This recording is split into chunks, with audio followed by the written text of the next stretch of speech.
Welcome to Worldwide English Language Center. I am BK, your English language teacher. Nowadays, I am teaching you guys grammar in detail as I have taught you guys about the tenses and I have entered into part of speech for last few days. So today's lesson is about the pronoun. Pronoun needs many videos. We cannot place all the pronoun in the same video, but I'm trying from the very start and in detail. So today I just want to make you introduce about the pronouns, the introduction of the pronoun, the main kinds of the pronoun and their words with single example. So I hope that you are ready to watch and I just want to start. Okay, thank you. First of all, there is pronoun. Pronoun means, what is the difference of the pronoun? Pronoun means pronoun take the place of a noun in a sentence. किसी भी जुमले के अंदर noun की जगह पे pronoun आ जाता है, noun को हटा देता है क्योंकि pronoun is actually how to avoid the repetition of the noun.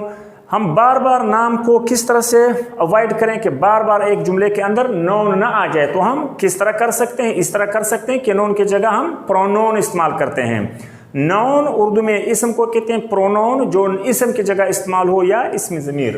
Okay, a pronoun is in a sense is the same way as a noun. जो प्रोनाउन है वो करता क्या है?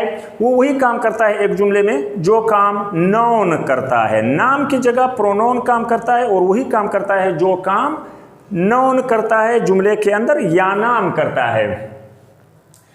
The same way, in a sense, a pronoun generally refers back to a noun used in a sentence earlier. एक जुमले के अंदर जो पहले एक noun का इस्तेमाल हुआ हो, एक जो pronoun होता है वो उसी noun का हवाला देता है. A pronoun refers to a noun used in a sentence earlier. पहले जब ऊपर एक दफ़ा हम नाम इस्तेमाल करते हैं, बाद में वो या ही या शी या एट या दे वगैरह उसी नाम को रिफ़र करते हैं, उसी नाम का हवाला देते हैं. उसी नाम के हवाले के लिए जनरली हम इनको इस्तेमाल करते हैं किसी जुमले के अंदर. Okay, some important nouns are what I think are very necessary, so they are for your sakes.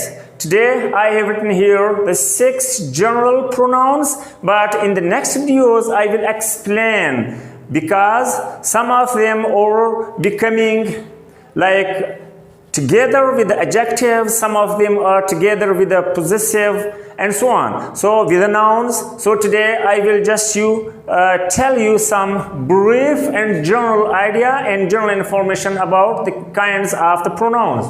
So first of all we have personal pronoun. Personal pronoun means एक ऐसा pronoun जो एक शख्स से मुतल्लिक हो, जैसे a person pronoun could be he, she, it, you, they and we. यानी he, she, it, you, they, we, I वगैरह ये personal pronouns होते हैं. personal pronouns को हमने लिया हुआ है. सब मिसाल के तौर पर we are going to the meeting in the same car. अब we एक प्रोनाउन है, हमने पर्सनल प्रोनाउन को जुमले में इस्तेमाल किया कि we are going to the meeting in the same car. हम एक गाड़ी में मीटिंग की तरफ जा रहे हैं, तो we इसमें पर्सनल प्रोनाउन हो गया और हमने इसको जुमले के अंदर इस्तेमाल कर दिया. अब एक और जुमला लेते हैं. She is going to send the fax now. She is a personal pronoun. यहाँ एक नाम होगा. शी किसी हर शी का एक नाम होता है, तो चूंकि हमने नाम नहीं लिया, हमने शी कहा. शी एक पर्सनल प्रोनाउन है, so we use she that she is going to fax it now. वो अभी इसको यानी इस लेटर को या इस चीज को फैक्स करने जा रही है. तो हमने पर्सनल प्रोनाउन के बारे में. अब दूसरा प्रोनाउन है relative pronoun. Relative pronouns are which, that and whom. Okay, relative pronouns are which, that and whom. Relative pronouns relate groups of words to the noun or other pronoun. जो relative pronoun है, relative pronoun के नाम से पता चलता है कि relative pronoun का मतलब है रब्त बनाना. तो relative pronoun जो है यहाँ के ऊपर हमारे पास relative pronoun है which, that या whom. ये अल्फाज के नॉन के साथ जोड़ बनाते हैं। मिसाल के तौर पर हम कैसे इसका जोड़ बनाते हैं? मिसाल के तौर पर the secretary gave 3 boxes to the man entered in the office. The secretary gave 3 boxes to the man entered the office. यानी जो खास आदमी जो सेक्रेटरी के दफ्तर में दाखिल हुआ तो सेक्रेटरी ने उसको 3 बॉक्सेस दिए, द मैन। ओके, उसके बाद है हमारे पास इंटेंसिव प्रोनाउन। इंटेंस से निकला हुआ लफ्ज है, यानी किसी लफ्ज में थोड़ी सी शिद्दत पैदा करने को कहा जाता है इंटेंसिव प्रोनाउन। अब हम इंटेंसिव प्रोनाउन के बारे में, intensive pronoun adds emphasis to a noun और द अदर प्रोनाउन। यानी जो हमारे पास इंटेंसिव प्रोनाउन है वो नाउन को या दूसरे प्रोनाउन में एम्फेसिस, एक शिद्दत या एक जोर या एक सख्ती पैदा करता है। ये इंटेंसिव, इंटेंसिटी से निकला हुआ लफ्ज है। इंटेंसिव प्रोनाउंस हैं, मिसाल के तौर पर इंटेंसिव प्रोनाउन का हम एक मिसाल लेते हैं। himself made a coffee, he himself made a coffee, उसने खुद एक काफी बनाया, उसने खुद। मिसाल के तौर पर मैं आपको एक मिसाल देता हूं इंटेंसिव प्रोनाउन। मैं यहां बैठा हूं, मेरे इस तरफ एक चाय का कप पड़ा है, मैं इस तरफ देख रहा हूं और 1-3 बंदे और बैठे हैं, तो मैंने न देखते हुए चाय का कप उल्टा कर दिया। जब मैंने इस तरफ देखा, पूछा कि किसने मेरे कप चाय का उल्टा कर दिया, तो उनमें से एक मुझे बोलता है कि you did this yourself, you did this yourself, आपने खुद ये काम किया। सो इंटेंस, उसने मुझे इस तरह इंटेंसिवली कहा यू डिड दिस योरसेल्फ, ये आपने खुद किया, ये आपने खुद अपनी चाय को गिरा दिया। तो इस तरह इंटेंसिव प्रोनाउंस ये होते हैं। उसके बाद है रिफ्लेक्सिव प्रोनाउन। अब हमारे पास एक और किस्म है इसका, रिफ्लेक्सिव प्रोनाउन। तो रिफ्लेक्सिव प्रोनाउन क्या होते हैं? रिफ्लेक्सिव प्रोनाउन के बारे में हम थोड़ा पढ़ते हैं।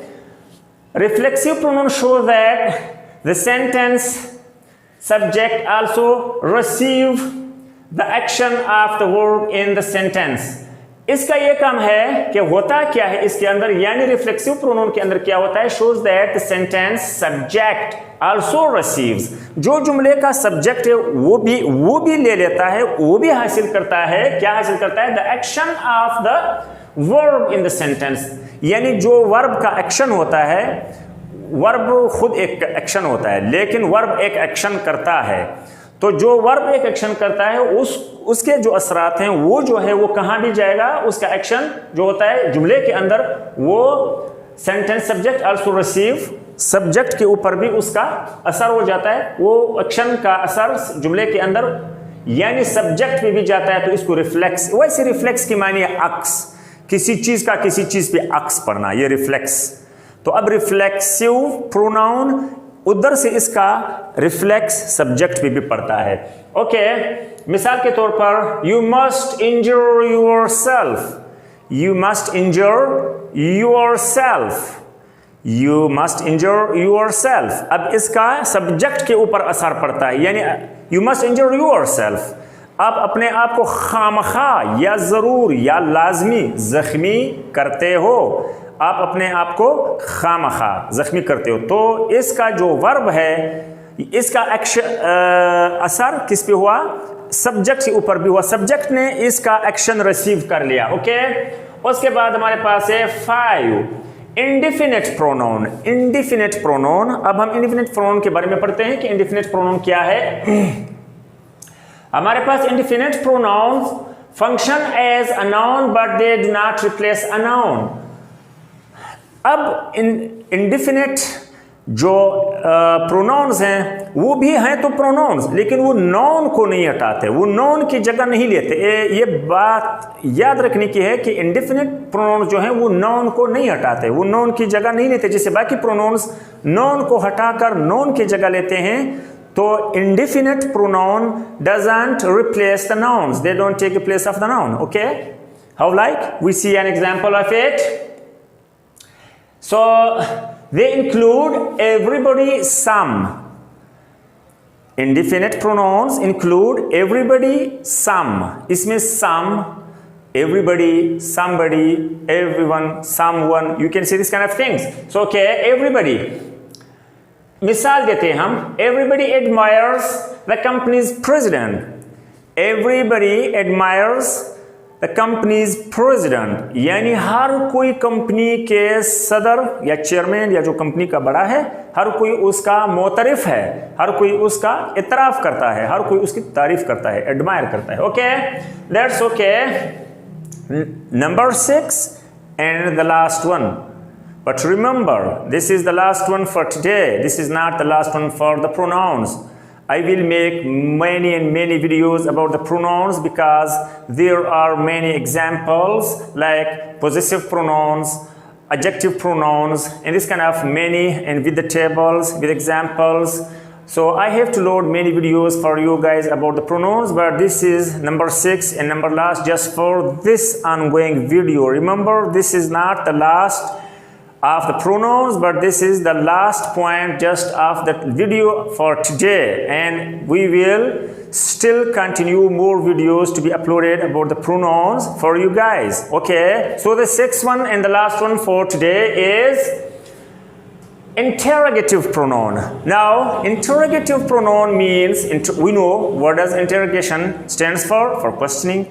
So if there is interrogative pronoun, it means that we are talking about the questions. So interrogative pronouns introduces the questions. Interrogative pronouns include who, which, what. Who, which, what.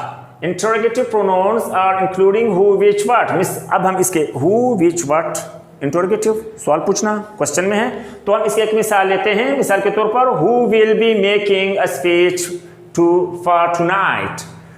Who will making a speech for tonight. As I told you that pronouns have many and different kinds and usages, so I'll try to upload the videos about all kinds of it and its usages with examples in the future. But for today I am done with my video, and I hope that you understood. If there is still some ambiguity, so never hesitate to ask me again through Messenger, WhatsApp, or through the comments. So it will be my pleasure if you question me and I reply you. So if you liked the video or you like it's good for you in the future or to receive my other videos, so please subscribe my channel BK Sur English and click the bell icon. Thank you very much. See you guys later. Take care, be safe and sound.